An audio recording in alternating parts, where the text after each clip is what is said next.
Hey, everybody, welcome back to another episode of Snark Bait. I'm Christy. I'm Sophie, and today we are talking about the woman who made the first move. Whitney Wolfe Herd, founder of Bumble, girl boss. We're talking about her background, her time at Tinder, uh, the come up of Bumble and everything dating app related. So let's get into it. But also, we have a quick update before we jump in. Yes, a little bit of housekeeping. So, we are taking the last 2 weeks of December off. So, there will be no public episodes from the 22nd of December to Jan 1, but we will still be uploading to Patreon. So, patreon.com/snarkbaitpod will be loading our normal Wednesday episodes. So, head on over there if you guys want more of us, bonus content every Wednesday, as well as Tuesday and Thursday ad free episodes. Also, we just went live with our tour announcement. We're going to be going on tour, x1entertainment.com/snarkbaypod. We're heading to LA, Chicago, New York City, all the tour dates, pricing, everything is over there. And did I miss anything, Sophie? No, yeah, happy holidays, you guys, and enjoy the episode. Yeah, thanks, guys, so much.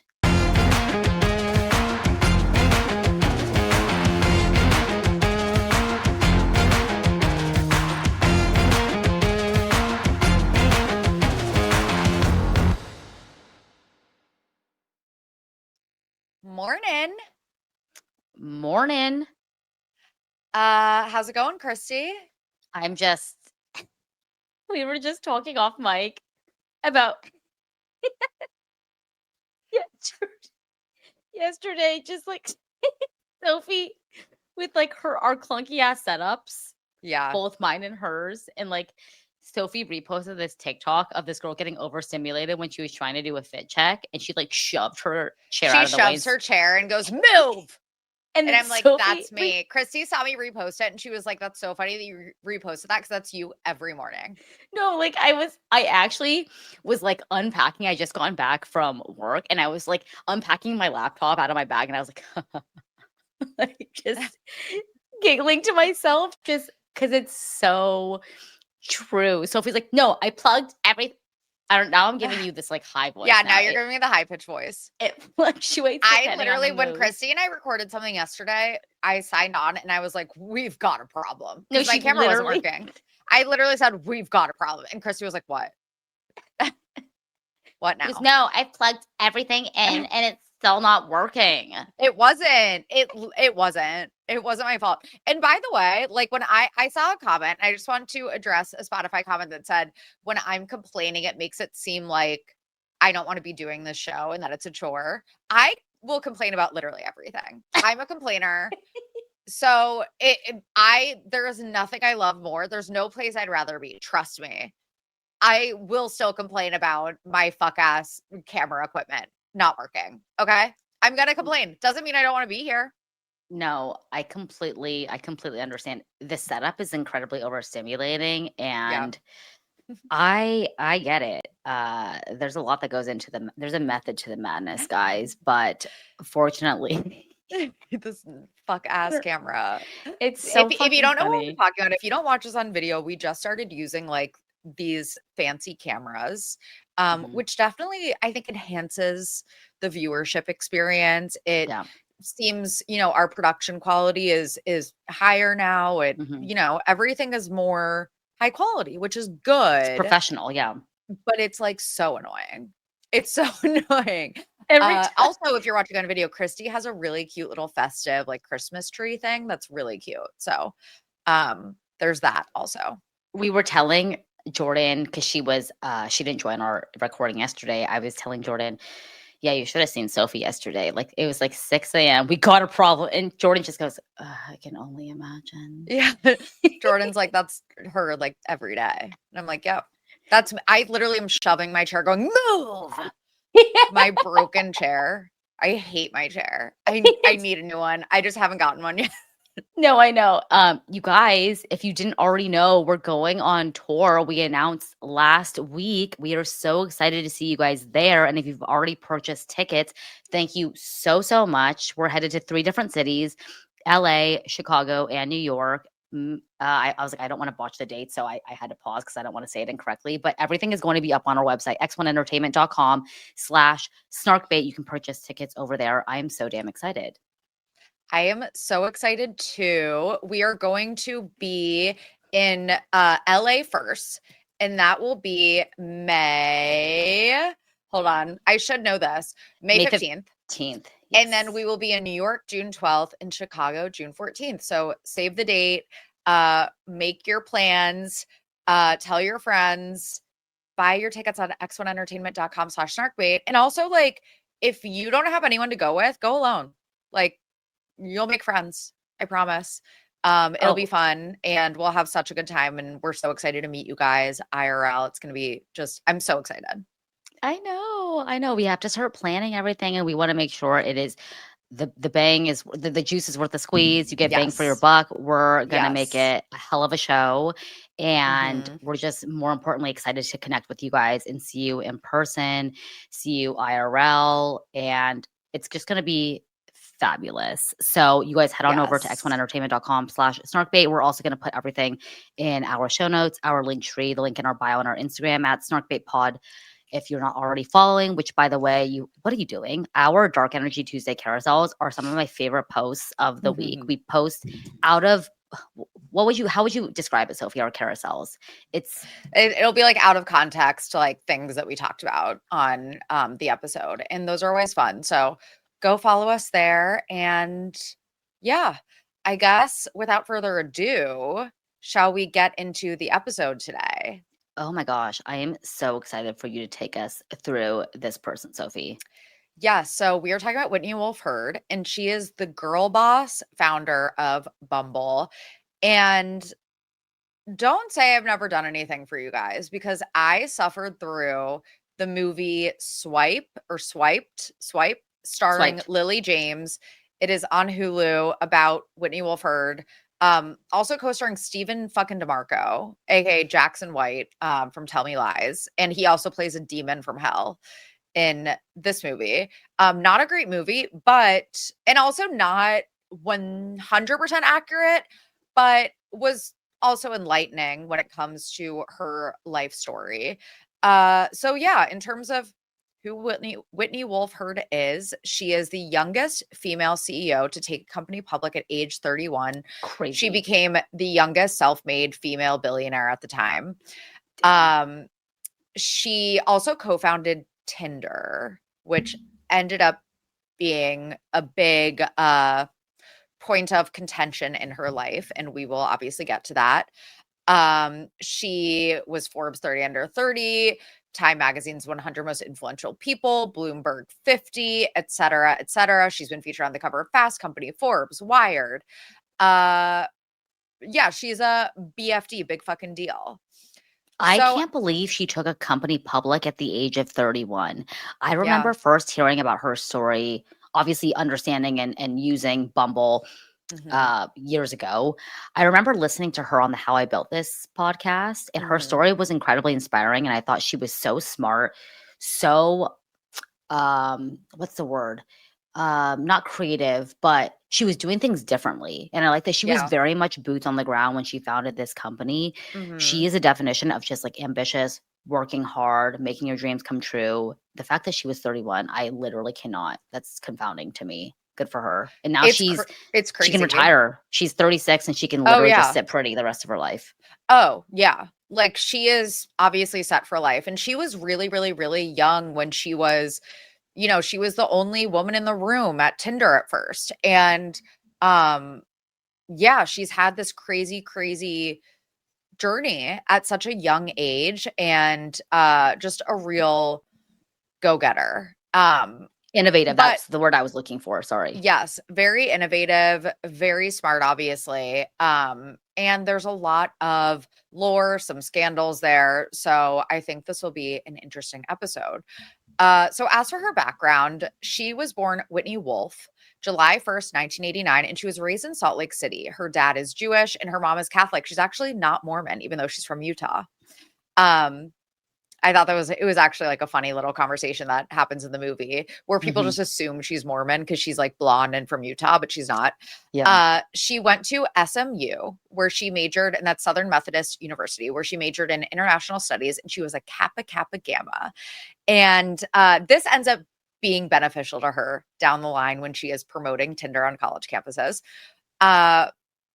At only 20 years old, she literally was one of those, I started a company from my dorm room in college type of people. Like she has always been like an entrepreneur.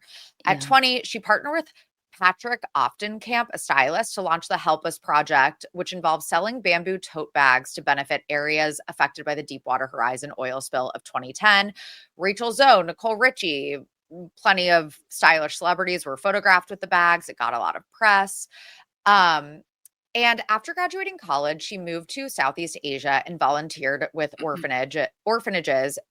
And that's why her business after that was her like goal business was to kind of it's hard to explain. She wanted to match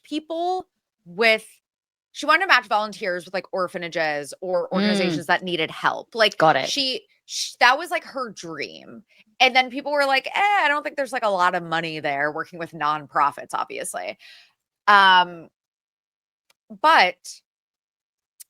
she obviously always wanted to be an entrepreneur. And just by chance in 2012, when she was only 22, she met Sean Rad. And that is when she joined the startup Cardify.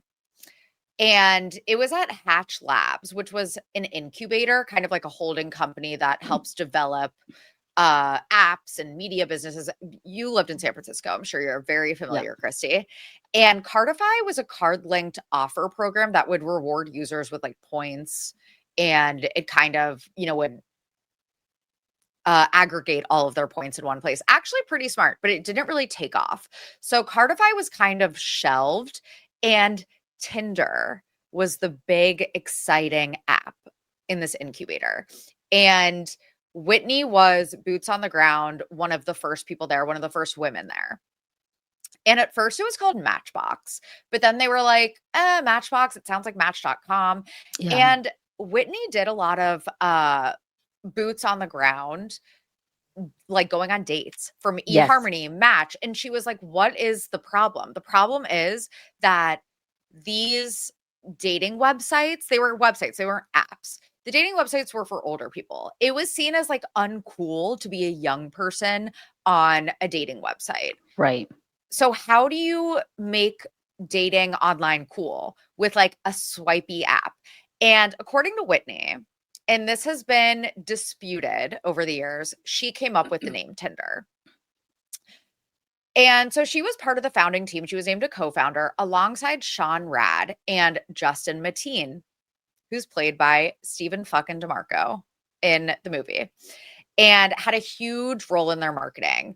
So again, she claims she coined the name Tinder, inspired by Tinderwood, that, there's the spark and then it lights a flame and yada, yada. You got the picture.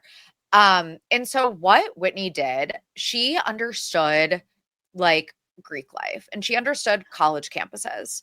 So she first went to SMU and she was like, hey guys, I know this sounds really lame, like online dating, but all of the Beta Theta Pies just signed up. So like there are hot guys on there right now. And she like encouraged all of these people in Greek life. It was kind of like FOMO marketing. It was like, look at all of these hot guys that are signing up. If you don't sign up, they're going to match with other girls and not you. And vice versa. Went to the frats and said the same thing. So it was really smart. And I remember being in college in 2013 and Tinder was so new and exciting. And I even like had a boyfriend at the time.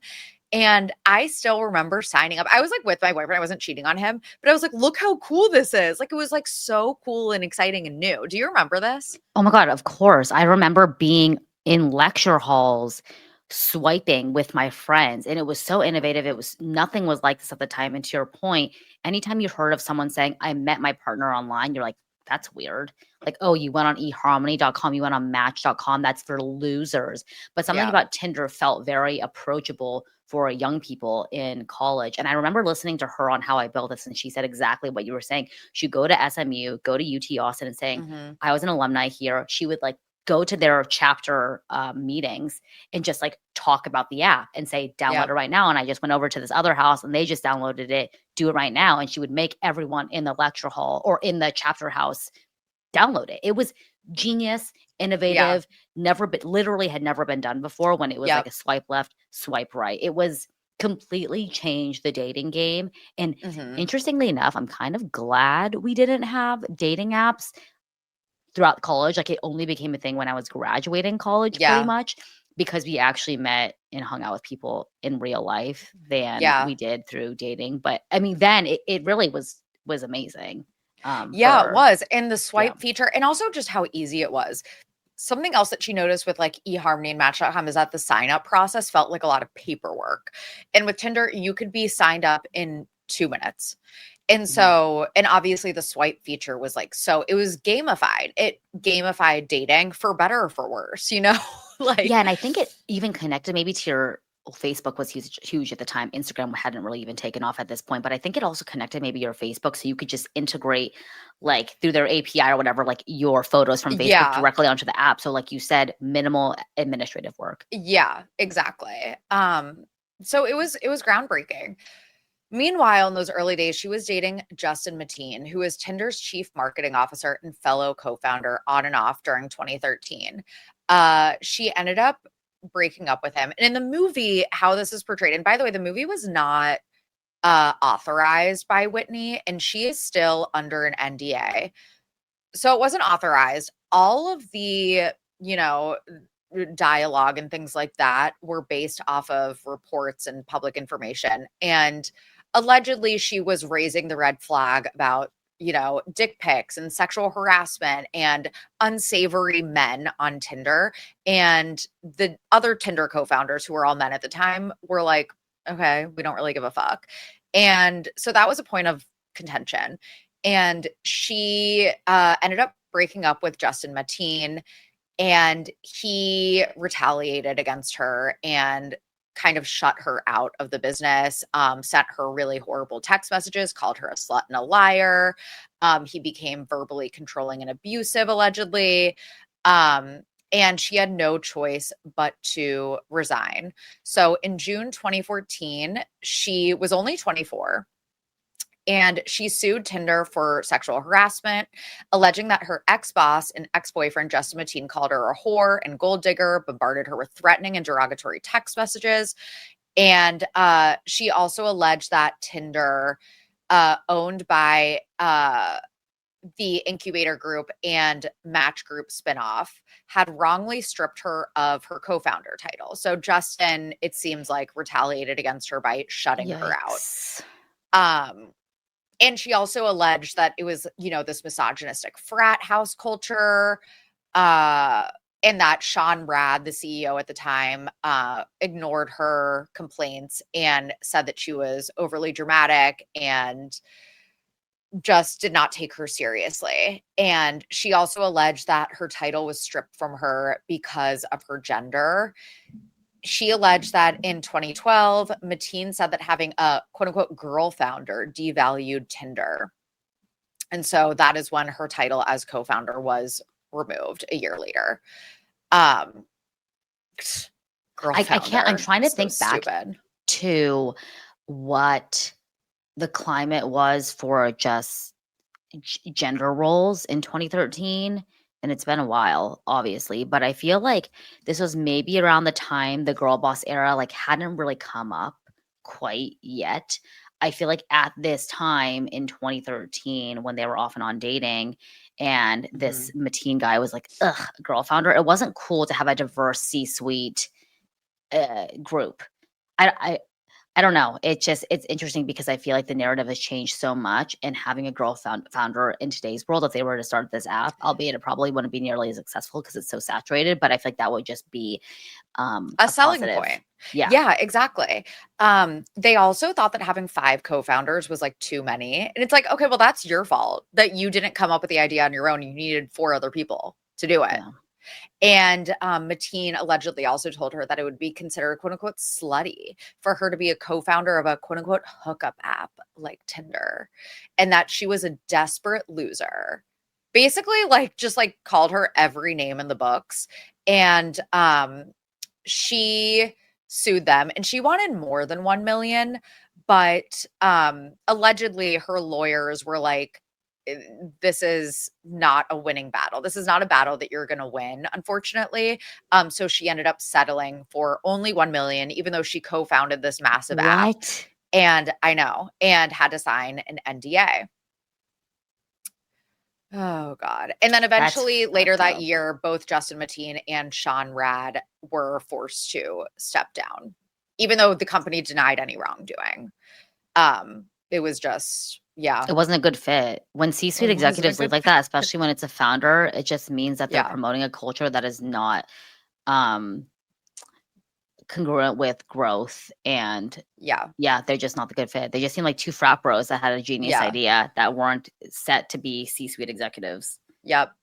So in the movie, it's portrayed that obviously this is a really dark time for her when she's pushed out of Tinder and she develops like a drinking problem.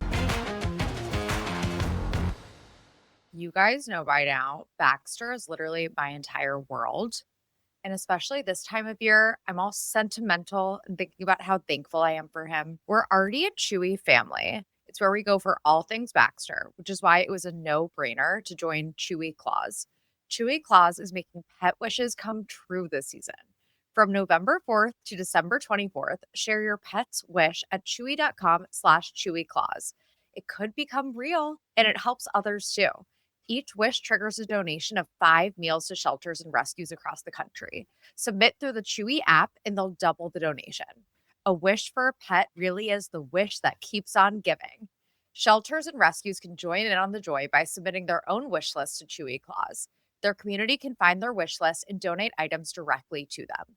Chewy Claus is literally spreading joy to animals everywhere with your wish. Every pet deserves a wish come true. Send your pet's wish to chewy.com/chewyclaus and it might become a reality. Plus, your wish means Chewy will donate 5 meals to pets in need. And now a quick ad break for our sponsors.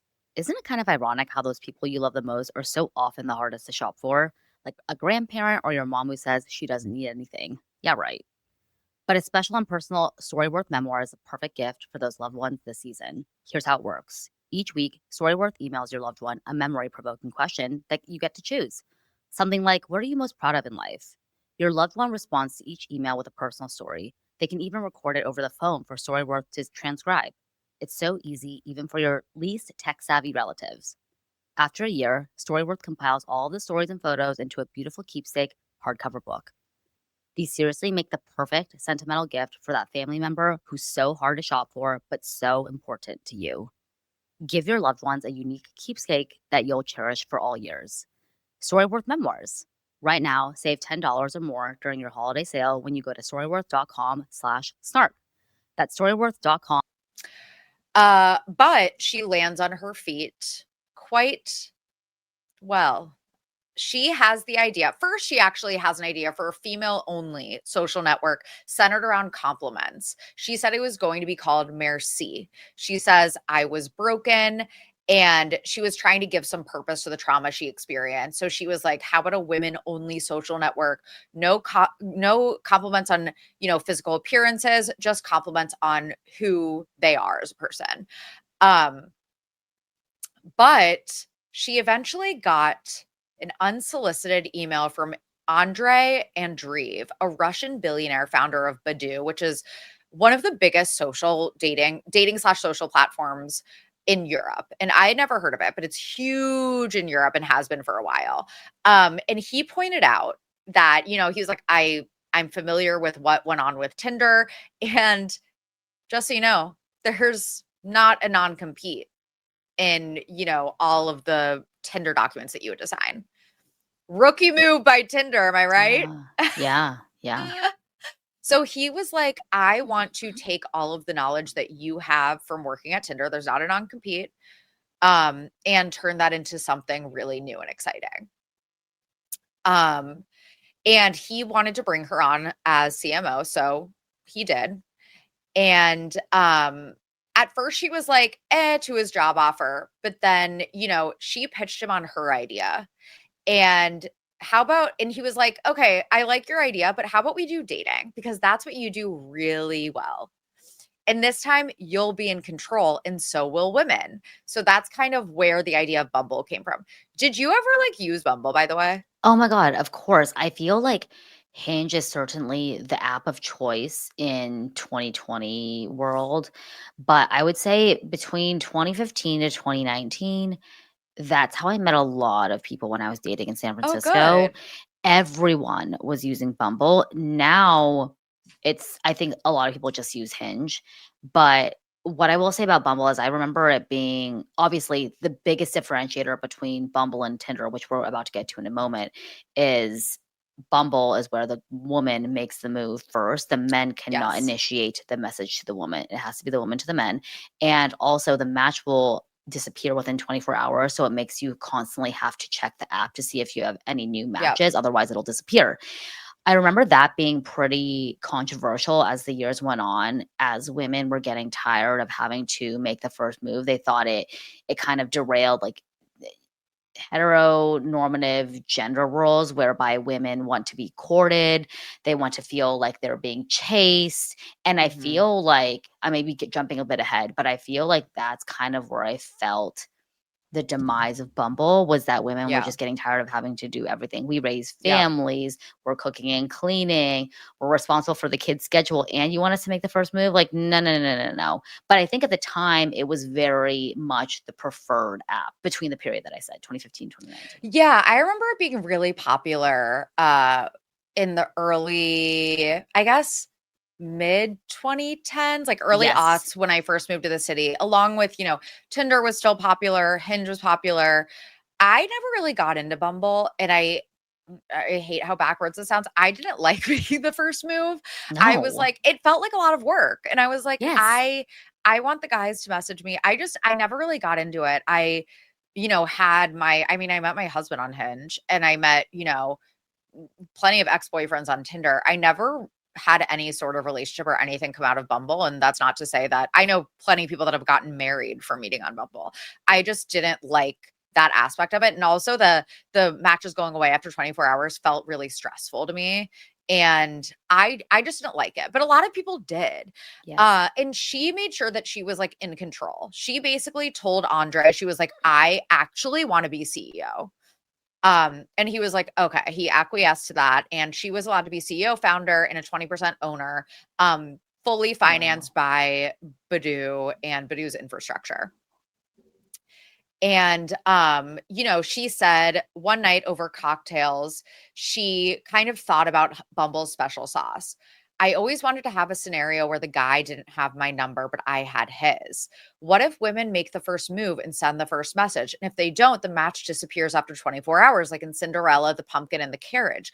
It'd be symbolic of a Sadie Hawkins dance. Going after it, girls ask first. So, love the idea. And I think that at the time, this was something that was missing. Like you said, like it was kind of like before, the girl boss era, like women wanted to feel empowered. And this was a way Yeah. that a lot of women felt empowered through dating.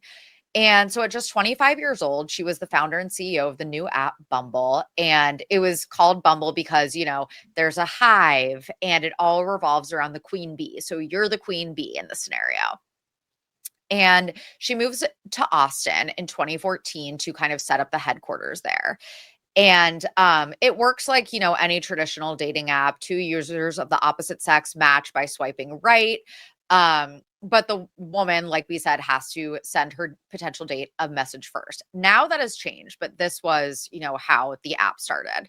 And it was the first of its kind. And their headquarters in Austin reflected that girl boss aesthetic that was really starting to take off at this time. I think Yes. Sophia Amoruso's Girl Boss book came out around Yes. this time. It had like the neon signs and the mantras and the posters. And, it had like posters that said, you're a queen bee, be the CEO your parents always wanted you to marry, make the first move, et cetera, et cetera. That's such a like a Um, millennial core aesthetic that Gen Z gives us so much shit for, I feel like. Yeah, The the neon millennial signs aesthetic. and Yeah, the mantras, exactly. yeah. Yep. So, she ended up poaching a few people from Tinder actually. And she ended up going live in December 2014 and got over 100,000 downloads in the first month. Within a year, she reached over 80 million matches and 15 million conversations. And in 2016, she created Bumble BFF after some women put on their profiles that they were also looking for friends. In 2017, she started Bumble Biz, which was their version of LinkedIn. And yeah, Bumble had 18 million users by 2017.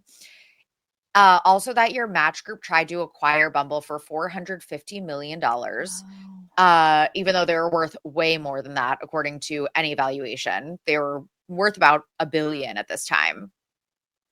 And yeah, reported to be valued around $1 billion. And also in 2017, she got in trouble, her first mini scandal, because neighbors at the luxury apartment building that Bumble set up its headquarters at said that all of the employees were using the building as their personal playground. Wow. Wait, this is tea.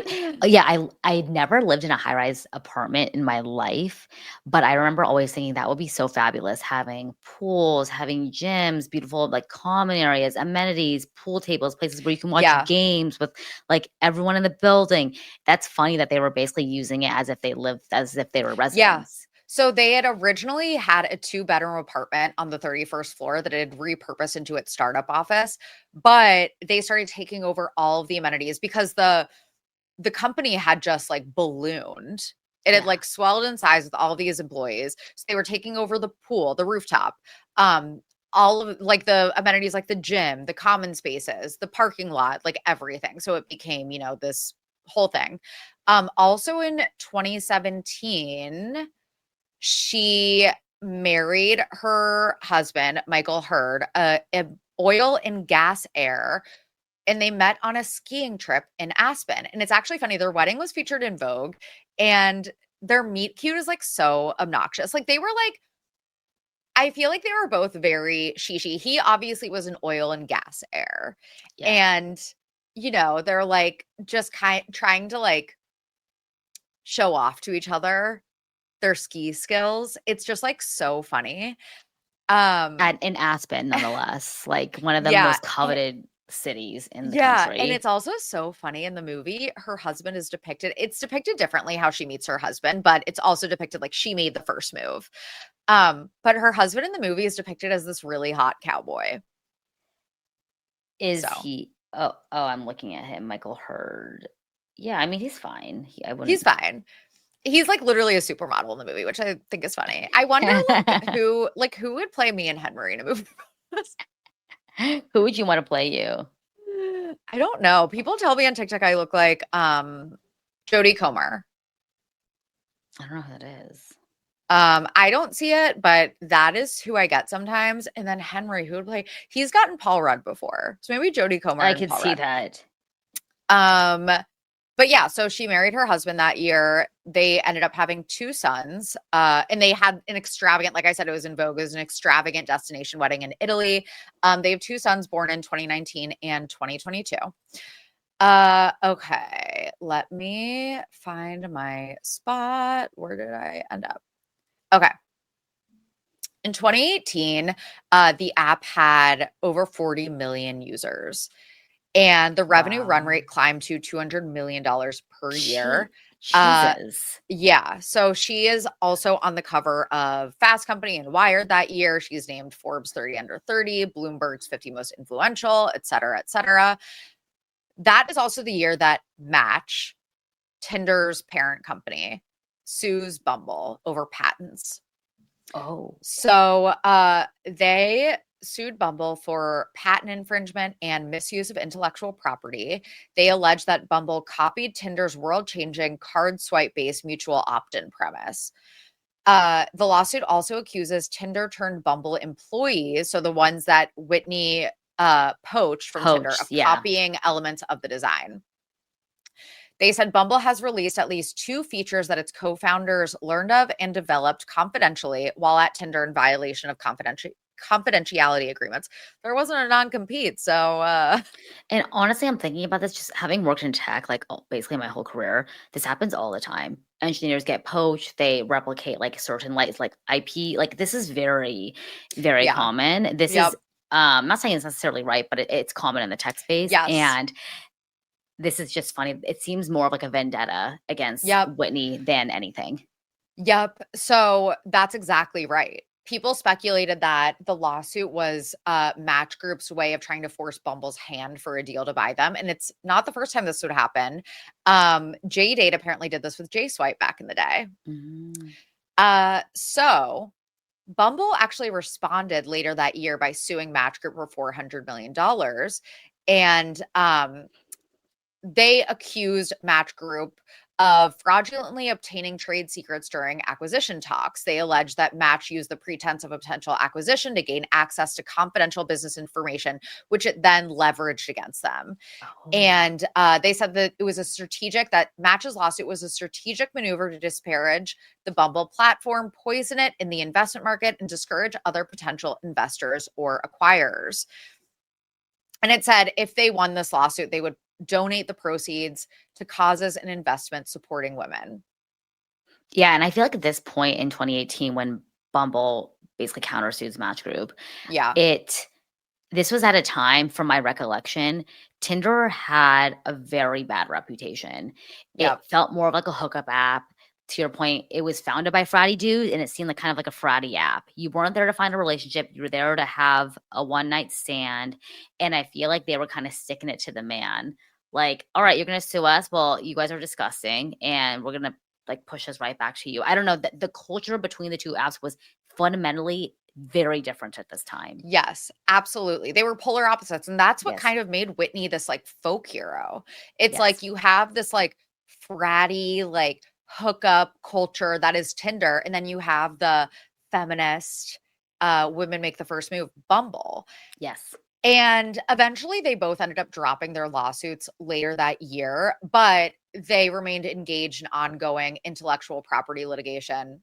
I'm not a lawyer. There, was still stuff happening, but the major lawsuits were dropped.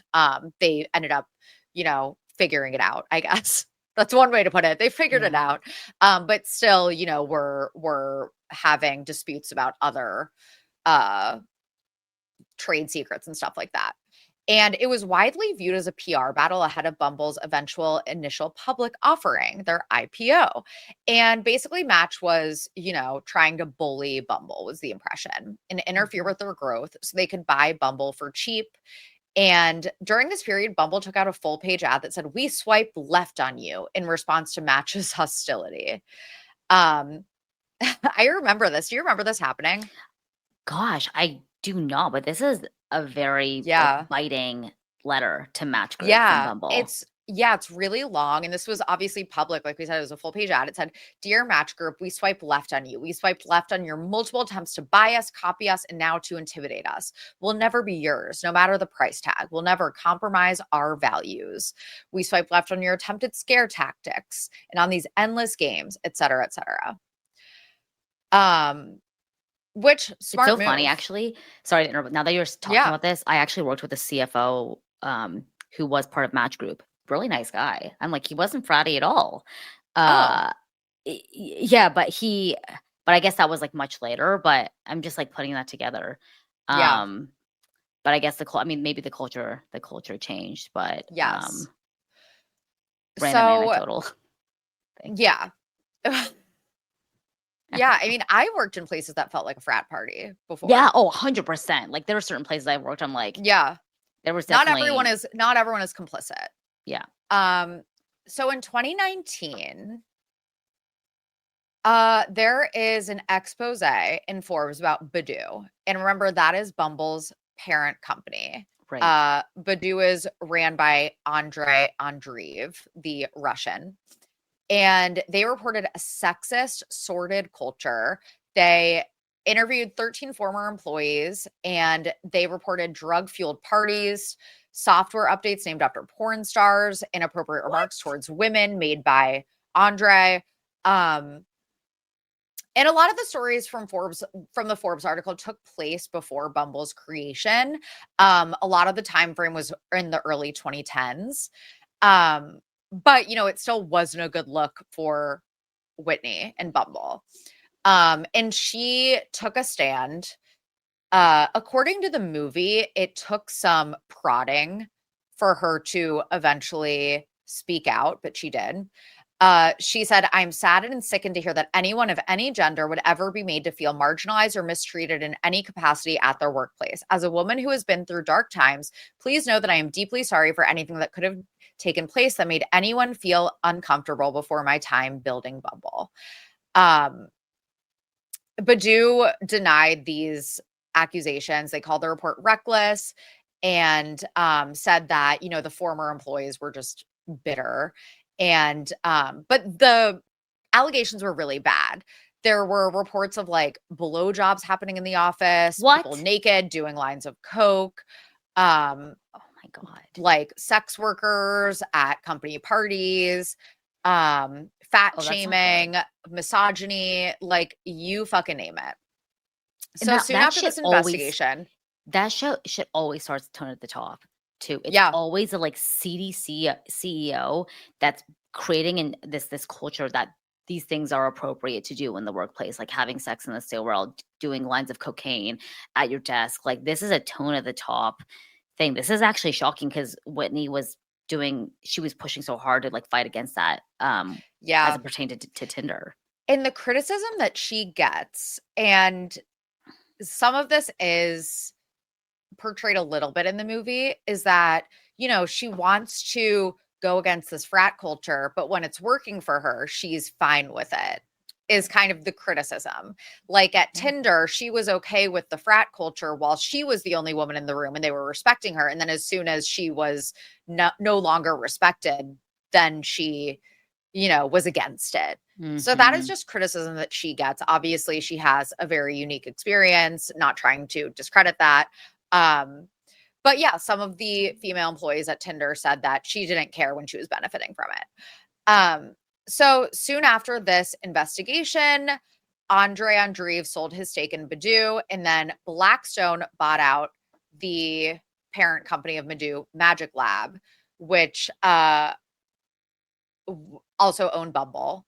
And then Whitney took over as CEO when Blackstone acquired them.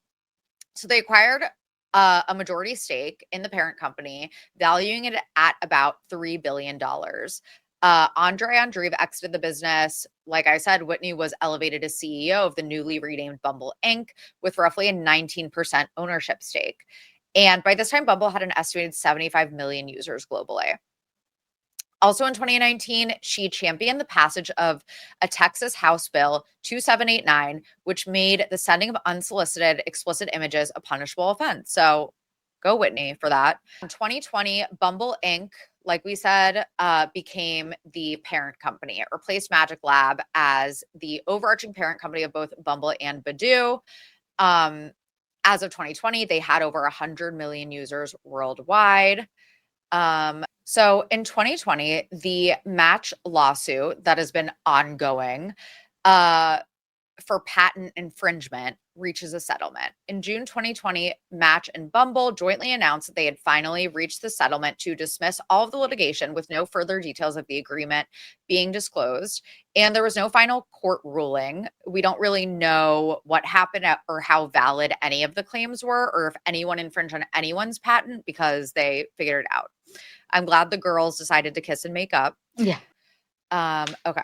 I'm gonna I make sure I can see the remember chat. when Bumble went live. I mean, IPO'd in 2021, how big of an event that was. And I remember Yes. like a lot of people investing in the stock as well. Like it was a huge deal. But I think it was around this time that it started to fall off from relevancy. People started to transition away from using Bumble and more towards Hinge. I would actually be curious to know the statistics on like users on Tinder versus Hinge versus Bumble. And now dating apps are so frequent. I heard that Bethany Frankel is even trying to start like a more exclusive type of dating app. It's becoming just one of many. But at this time, this was like the first time a huge, a company like this IPO'd on its own, unlike Tinder, which was acquired by Match Group. So that's the thing, is that it's not just Bumble that has that's struggled. I'm not going to say become irrelevant because a lot of people still use it, but it's struggled. And we'll obviously, talk about that. It's every dating app. I think just dating apps are we've talked about this, like people are fatigued, people are tired. They're just not as hot as they once were. But in 2021, everyone still felt good about the dating app landscape. So when Whitney leads Bumble's IPO, she is the youngest woman CEO at only 31 to ever take a company public. Her 18-month-old son was on her hip as she rang the NASDAQ bell. I remember that too. She then became the world's youngest female self-made billionaire with her 18 to 20% stake. And the IPO was a huge success. Stock opened 77% above IPO price, with a market cap of over $14 billion. Not bad. I mean, I don't know what really any of those numbers mean, but they sound pretty good. They sound impressive. There ends up being some backlash to the IPO within the company. So in 2022, meanwhile, Whitney Wolfe Herd is a billionaire at this point. But in 2022, Business Insider reported that early employees of Bumble were pissed because they were left out of this financial success. They didn't get the early grant stock options that are like the main reason that you would want to join a startup in its early stages. Wait, what? Yeah, like I would be fucking pissed. Oh my God. Yeah, that's really messy. And also, when you're signing on to a startup, you're just excited to start. You're not thinking that far ahead. Yeah. Most startups exactly. fail. Oh my gosh. So, because Bumble was structured under the Badoo umbrella, apparently Whitney didn't have the power to grant stock options to certain early team members. So when Bumble went public and the stock skyrocketed, those early employees didn't benefit from it at all. One former employee said, I wanted to throw my phone into the water because I had so many people texting me, congratulations, this must be so exciting for you. Oh my You're God. about to get a life-changing amount of money. This person spent 3 years at Bumble from its beginnings, housed in a cramped 2-bedroom apartment in Austin, that one we were talking about, where some staff meetings were held in a closet.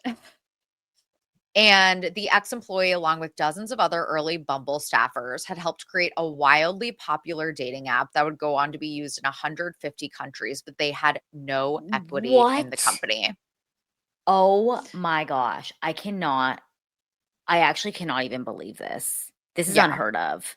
So apparently they use something called shadow equity, which is not the norm in the startup world. And what that means is that they don't actually own a part of the company, but the owner is kind of like you're going based off of someone's word, like they're told, oh, you'll get a bonus once, that equity sells if you did have equity. Robbie McKay, the company's chief spokesperson at the time, told Insider that since the operating control of the company changed upon the acquisition of former shareholders' equity in 2019, Whitney Wolfe Herd and the current board of directors have ensured that every single employee, over 800 people, have been granted equity and have an active ownership stake in Bumble's success, but obviously missed out on the big IPO. So it's like, well, it doesn't really matter at this point. Yeah, no. So yeah, Whitney Wolfe Herd was a billionaire and thriving, but those early employees did not benefit. And she basically told everyone her hands were tied. It was not her fault. And early employees had said that they had been given vague assurances for years, again, the shadow equity thing, and that they would be granted Bumble stock at some point, but then they weren't.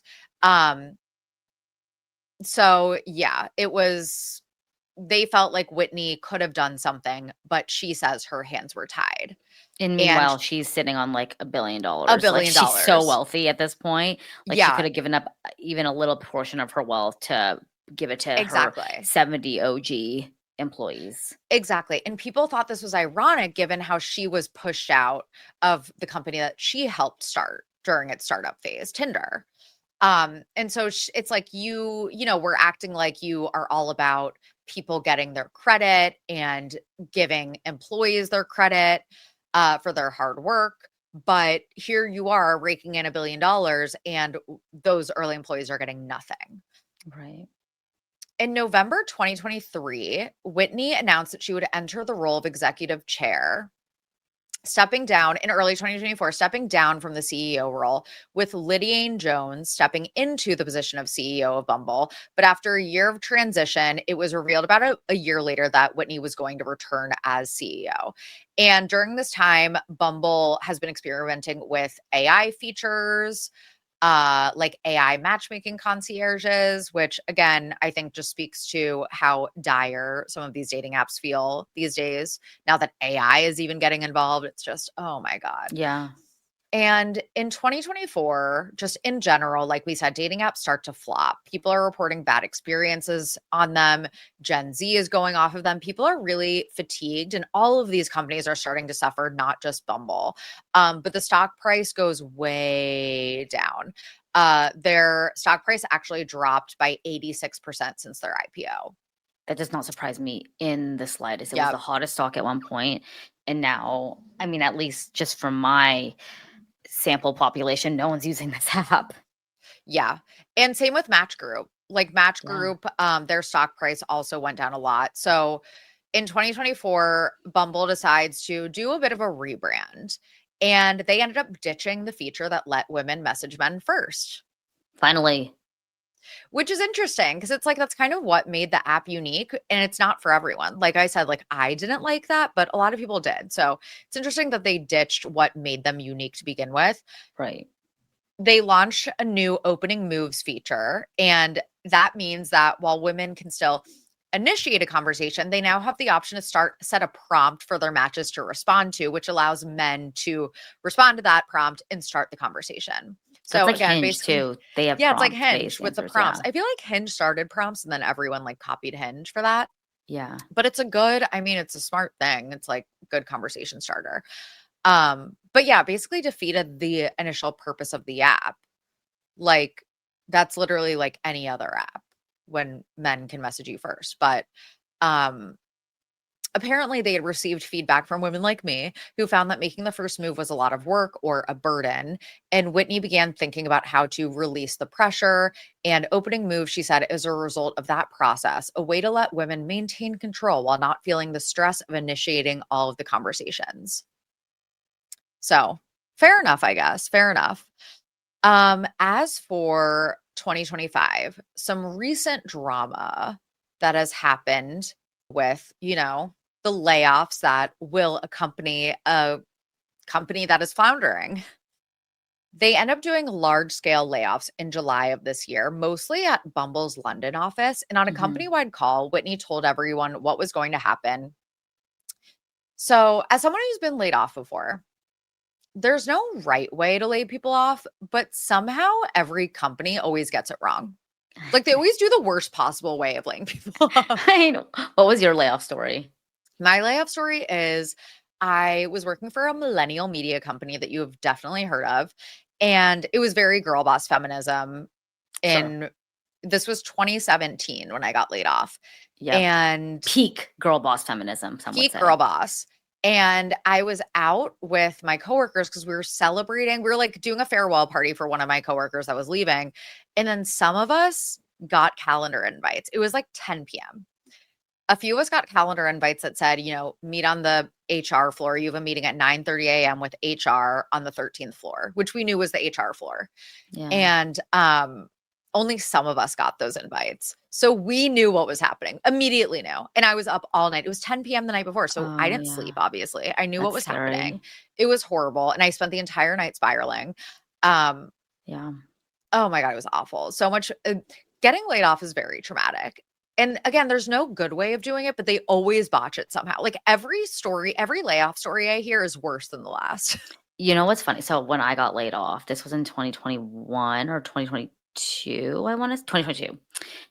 We had an all hands meeting and it was the entire company and they basically disclosed we're going to do layoffs.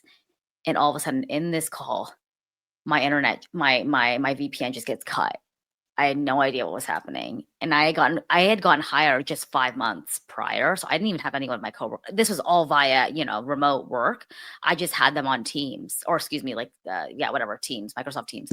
So I couldn't even get a hold of them because I was cut from Teams. And then I had to reach out to one of my directs on Instagram because I didn't have her number. And I'm like, can you give me my boss's number?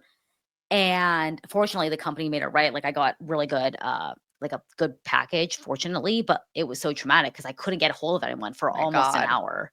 It's awful. It's Yes, awful. it is. Like to your point, they had to send out this email. We're so sorry that we accidentally preemptively disconnected y'all's access. I got laid off when, it should have been done an hour later. It was a freaking mess.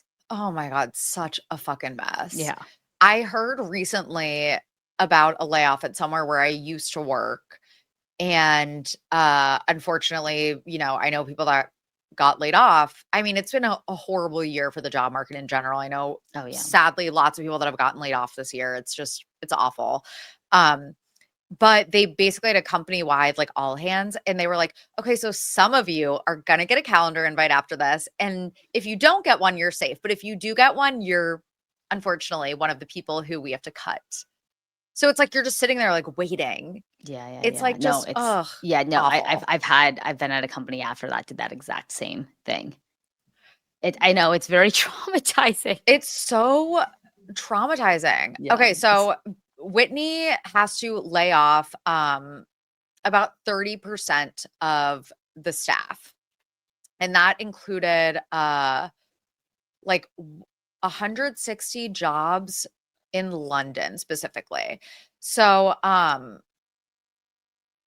as part of a previous expansion, they had like a big London office, but she was like, the center of gravity is changing. We are going to make sure that the US is now our center of gravity and blah, blah, blah. She even said that, and this was on like a call with the London office. She said that she was worried that Bumble might even collapse by next year if measures were not taken to safeguard the business. She shouldn't say that. Oh my God. That's like, that creates panic amongst the entire company. Oh my gosh. I feel like CEOs also love it's like a tactic sometimes to create panic because they want people to leave instead of laying them off. Yeah. Oh, 100%. Yeah. So apparently a person with knowledge of the move also said that staff globally had been offered voluntary redundancy. So I guess that's when it's like, oh, your job is redundant. You want to just like dip out, I guess. So she's on this call saying this news to the London office. Obviously, that is not good to hear if you are a London employee. And a lot of people responded with thumbs down emojis. Oh my God. She goes, I see a lot of freaking out emojis. Y'all need to calm down. She said this on the call. This is being taken out of context. I like London, and I think everyone is overreacting to this, candidly. Everyone's going to have to be adults in dealing with this. She also suggested all staff take the rest of the week off following the call. It is so easy for you to say billionaire, that these people that are about to lose their jobs and their livelihoods should calm down and act like adults. Like I would throw hands if my billionaire CEO said this to me. Right. So Bumble's market cap has shrunk 30% over the past year. It went from being valued at $13 billion when it went public to now $700 million, which obviously concerns investors. And this incident did not help, especially considering that Bumble's brand is all about kindness and inclusivity. Yeah. So the film Swiped, about Whitney Wolfe Heard's journey, starring Lily James, that I mentioned I had watched in preparation for this episode, released in September 2025, did not get very good reviews. Like I said, it's not very good. Don't watch it. Yeah. Like I said, she was not able to participate in the film because of her NDA. So the movie was based on things like court documents, articles, interviews, all public information.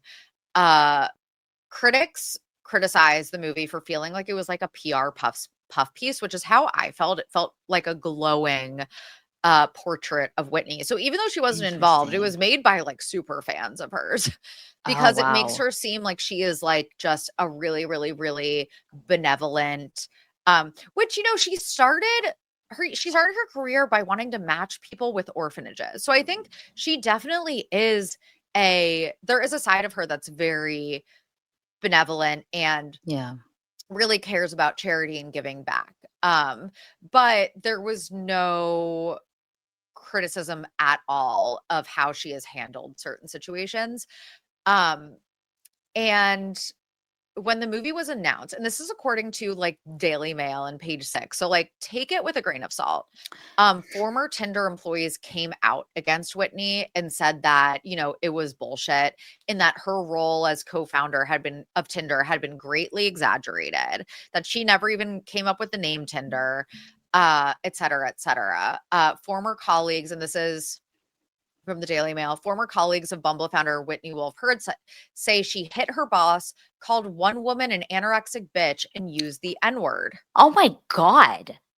So some of these sources said she didn't add anything to meetings or to the business of Tinder, but she was always begging to be included in articles as co-founder. She'd say it was important for her career. It was all self-serving. Former brand manager Josh Metz, who joined Tinder in early 2013, told us he was flabbergasted by the film's trailer because I don't think she was as serious about the success of Tinder as the movie trailers have led everyone to believe. She was never considered part of leadership. Messy. Former Tinder What? colleagues said that she overstated her influence and role at the tech company, was violent toward her ex-boyfriend, Tinder co-founder Justin Mateen, and treated fellow female employees terribly, which she denied the allegations. In the piece, there is some speculation, again, reports that she had used the N-word and other slurs, but she'd only done that to fit in with the male-centric frat bro culture of the tech company. People that have worked with her do not think that the movie is accurate to how she actually is as a person. I mean, I walked away from the movie, like I said, it was not a great movie, but I walked away from it having a lot of respect for her, and I still do. Oh, Like, yeah. I have a lot of respect for her, and I think that a lot of these female founders obviously get picked apart in a way that male founders don't. Like, think about, Yes. for all their flaws, you know, like Emily Weiss, very flawed person, the founder of Glossier. The founder of Away Luggage had an expose about her. Do you remember that? Her name is Stephanie. I can't remember her name. I vaguely remember that. I remember Rent the Runway having a lot of controversy about being a toxic Yeah. workplace. Ty Haney, Outdoor Voices. Yes. Audrey Gelman, The Wing, who again, like very, very, very valid claims against her. Same with like Leandra Medina, Man Repeller. There are a lot of like valid claims against some of these female founders, but nothing they do seems to be worse than what their male counterparts have done. But there is never as much attention or, you know, scrutiny when it comes to male CEOs. It's always the women. So I think that Whitney Wolfe Heard, you know, and again, like the N-word accusations, that is all speculation that is in a Daily Mail article. Like, who knows when it comes to the veracity of those claims and the veracity of these former Tinder employees that are like, she didn't do shit. She clearly did, because Yeah. she ended up building Bumble. So, you know, I think that she definitely has had her flaws. And I think, like I said, the biggest criticism that she gets is that she kind of is okay with misogyny and frat boy culture while it benefits her. And then when it doesn't, she is then, you know, against it. And she pulls up the ladder so that other women can't climb up there with her. Is again some of the criticism that she's gotten. Do I know that it's true? No. Yeah. And she obviously is extremely, extremely smart, hardworking, talented.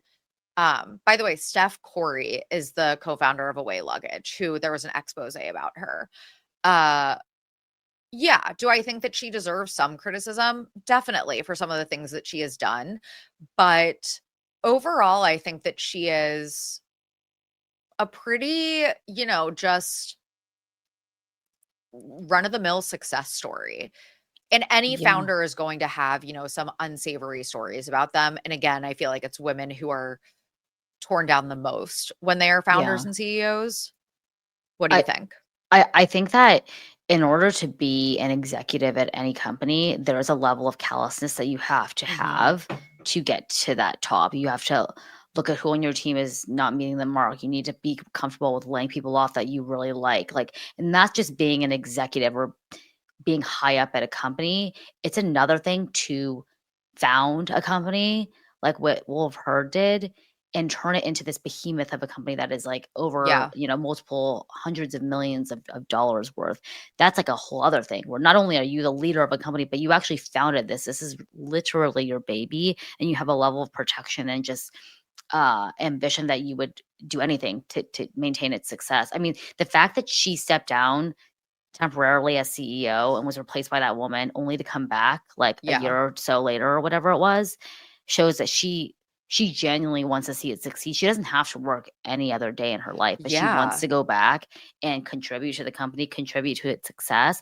But I think to what exactly you're saying, if she were a man, what she's doing is probably no different than any other male Yeah. founder. But the fact that she is a woman who has been so successful in such an early stage of like what dating app culture once was, like of course she's going to have these scandals. I'm not necessarily saying it makes it right, but we would more likely than not wouldn't even be having an episode if this were a man because we wouldn't hear about it. Yeah. All these puff pieces about her using the N slur, like I bet you there's so many other male executives that do all Yeah. this stuff and there are never any puff pieces on the Daily Mail written about them. Totally. Totally. Uh, yeah. Exactly. Like, it's just, I think that she is someone who, like you said, she could retire tomorrow. She doesn't need to work. She cares about her company. I have to respect that. Like, there are just Yes. a lot of things about her that I'm like, whoa, you never gave up. I mean, what she went through with getting pushed out of Tinder sounds absolutely horrible and Traumatic. extremely traumatic. So for her to bounce back from that in such a big way, was such like a badass fuck you to them. Gotta respect it. Yeah, So I yeah, completely agree. overall, I don't have any real, negative feelings towards her. Obviously, again, like the N-word accusations and the criticism that she's gotten, the way that she spoke to her London employees while laying them off, and the way that Horrible. she uh didn't have any of her early employees benefit from the IPO and stuff like that is obviously nefarious if it's all in fact true. Like we said, the N-word stuff came from the Daily Mail, take it with a grain of salt. Sure. They Sure. also framed it like, look at what Meghan Markle's friend did. So it might Of just be course a they takedown yeah. because she's associated with Meghan Markle and they're the British press, obviously. Yeah, yeah, yeah. Um, Exactly. They had to sprinkle it in that Megan and Whit yeah, were yeah, besties. Yeah. yeah, exactly. But overall, it's like go with Wolf Herd in a world of like male billionaires. Like I can't hate it. No. Um, so yeah, let us know, you guys. What are your thoughts on Whitney Wolfe Herd? Did you watch the movie Swiped? I hope you didn't waste your time watching it, but if you did, what'd you think of it? Well, knowing Uh, me, no, I did not, but I would love it. One, because it's Christy's gonna go watch it, and she's gonna be like, yep. "That needs an Oscar." Yeah, no, I'm gonna say that, yep, an Oscar-worthy film. It I was will so watch funny, it. like the scene where she is breaking down after, and again, it's not like funny because it's a really serious thing that she was pushed out of Tinder and it was a sexual harassment situation. Um, and a retaliation situation. And she's like at rock bottom. She's like drinking from vodka bottles and she's crying. She's going, that's the acting for like an entire 10-minute sequence. I'm like, okay, like we get it. Like, enough, We get like, it. yeah. But again, I feel very sad for her that that happened to her. And she really came back from it and succeeded. And, um, is kind of like ringing the freaking NASDAQ bell with like her toddler on her hip. Like, come on. She's a girl boss, dare I She is say. truly a girl boss. Yes, yeah. Like, girl bossed just the right amount to the sun, you Yeah, know? yeah, yeah. Okay, that is about it on today's episode, you guys. Thank you so much for listening and for being here. Don't forget to buy tickets for our live show if you can make it to either LA, Chicago, or New York. Tickets are on x1entertainment.com/snarkbait and follow us at snarkbaitpod for all of the updates always on Instagram. I'm at Soph_Ross. Christy is at Christy Noel __. Thank you to our amazing team, Jordan, Rachel, Olivia, and Kartik. Thank you, Baby Snarks, for listening. As always, leave us a 5-star rating and review if you liked this episode. And Yeah, we are taking some time off for the holidays. Christy, can Oh, you speak to thank that? you. Because you have the Yes. calendar Yes. memorized more than I do. Yes. So we will not have any episodes on on the main feed starting the 22nd of December. We're taking the last 2 weeks of December off, but we will still be uploading to Patreon. So if you guys are missing us and want more content during the holiday season while you're traveling, while you're with family, while you need a break, go to patreon.com/snarkbaitpod. We will be there for you guys every Wednesday. So head on over there if you want more content. As always, thank you so much. And we'll see you guys on Patreon next week. Otherwise, see you in the new year. Love you Bye. guys. Bye.